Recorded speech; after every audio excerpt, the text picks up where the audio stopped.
ಎಲ್ಲರಿಗೂ ನಮಸ್ಕಾರ. ನಿಮಗೆ ಜಗತ್ತಿನ ಮೊದಲ ಪ್ರೇಮ ವಿವಾಹದ ಹಿಂದೆ ಇರುವ ನೋವಿನ ಕತೆ ಗೊತ್ತಾ? ಇಂದು ಆ ಕಥೆಯ ಬಗ್ಗೆ ತಿಳಿಯೋಣ ಬನ್ನಿ.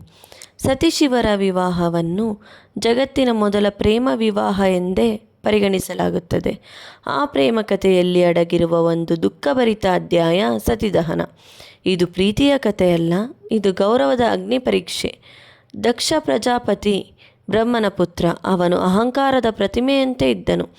ತನ್ನ ತಂದೆಗೆ ಶಿವನು ಅವಮಾನ ಮಾಡಿದನೆಂಬ ಕಾರಣಕ್ಕೆ ಅವನು ಶಿವನ ವಿರುದ್ಧ ದ್ವೇಷ ಹೊಂದಿದ್ದನು.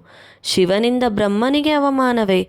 ಶಿವನು ತನ್ನ ತಂದೆಯನ್ನು ಅವಮಾನಿಸಿದನು ಎಂದು ದಕ್ಷನು ಏಕೆ ಭಾವಿಸಿದನು ಎಂಬುದನ್ನು ಮುಂದಿನ ರೀಲಿನಲ್ಲಿ ತಿಳಿಯೋಣ.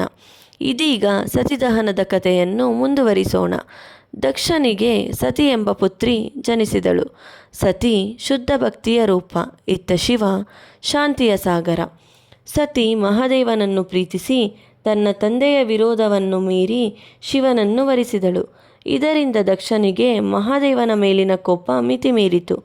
ಅದರ ಪರಿಣಾಮವಾಗಿ ಒಂದು ದಿನ ಅವನು ಭವ್ಯ ಯಜ್ಞವನ್ನು ಆಯೋಜಿಸಿದನು.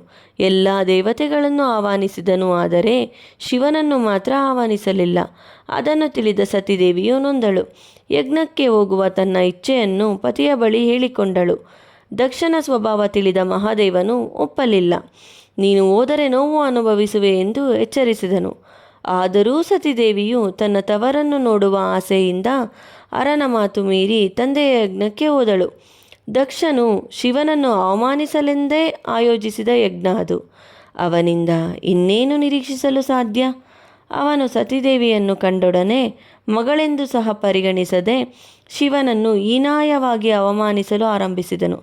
ಎಷ್ಟು ಸಾಧ್ಯವೋ ಅಷ್ಟು ತನ್ನ ಚುಚ್ಚು ಮಾತುಗಳಿಂದ ಸತಿದೇವಿಯ ಮನಸ್ಸಿಗೆ ನೋವುಂಟು ಮಾಡಿದನು. ಇದರಿಂದ ಸತಿದೇವಿಯ ಹೃದಯಕ್ಕೆ ಆಘಾತವಾಯಿತು. ಪತಿಯ ಅವಮಾನವನ್ನು ಸಹಿಸದ ಸತಿದೇವಿಯು ತನ್ನ ಪತಿಗೆ ಗೌರವ ಸಿಗದ ಸ್ಥಳದಲ್ಲಿ ನಾನು ಜೀವಿಸುವುದಿಲ್ಲ ಎಂದು ಹೇಳಿ ಯಜ್ಞಾಗ್ನಿಯಲ್ಲಿ ತಾನೇ ದಹನಗೊಂಡಳು. ತನ್ನ ಪ್ರಾಣಕ್ಕಿಂತ ಹೆಚ್ಚಾಗಿ ಪ್ರೀತಿಸಿದ ಸತಿ ಇನ್ನಿಲ್ಲ ಎಂಬ ಸುದ್ದಿ ತಿಳಿದ ಶಿವನು ಕ್ರೋಧದಿಂದ ವಿರೂಪಾಕ್ಷನಾಗಿ ತಾಂಡವ ಮಾಡಿದನು.